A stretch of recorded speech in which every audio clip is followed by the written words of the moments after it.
Монгол Улсын 2025 оны нэгдсэн төсвийн гүйцэтгэл, засгийн газрын 2025 оны санхүүгийн нэгтгэсэн тайланг,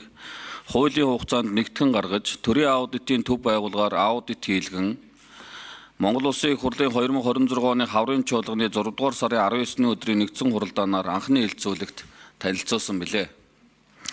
Монгол Улсын нэгдсэн төсвийн 2025 оны гүйцэтгэлээр тэнцвэржүүлсэн орлого ба тусламжийн дүн 2025 онд 30 их найд 303.2 тэрбум төгрөг буюу дотоодын нийт бүтээгдэхүүний 33.7%. Нийт зарлага ба цэвэр зээлийн дүн 31 их найд 331 тэрбум төгрөг буюу дотоодын нийт бүтээгдэхүүний 34.8%-д тус хүрч нэгдсэн төсвийн тэнцвэржүүлсэн нийт тэнцэл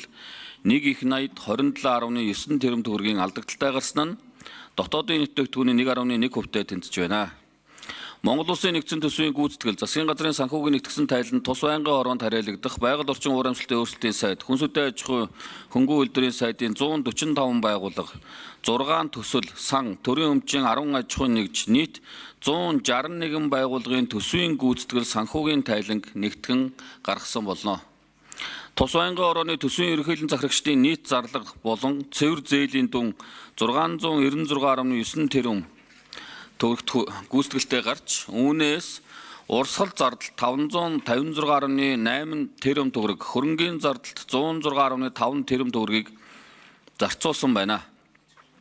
Улсын цэвэр хөрөнгө оруулалтаар 2025 онд тус байнгын ороонд хариалагдах 2 төсвийн ерөнхийлөн захирагчийн 30 төсөл арга хэмжээнд 106.5 тэрбум төгрөгийн санхүүжилтийг олгож, гүйцэтгэл 84.7%-ийн биелэлтэй байна. Байнгын орооны дарга эрхэм гишүүдээ та бүхэн 2025 оны төсвийн гүйцэтгэлийн үр дүнгийн тоон үзүүлэлтүүд болон бусад холбогдох тайлан, танилцуулга, аудитын дүгнэлтүүдтэй танилцж, төсвийн тухай хуулийн дагуу Монгол Улсын 2025 оны төсвийн гүйцэтгэлийг батлах тухай Улсын их хурлын тогтоолын төслийг хэлэлцэж өгнө. Сандугаш сайдад баяр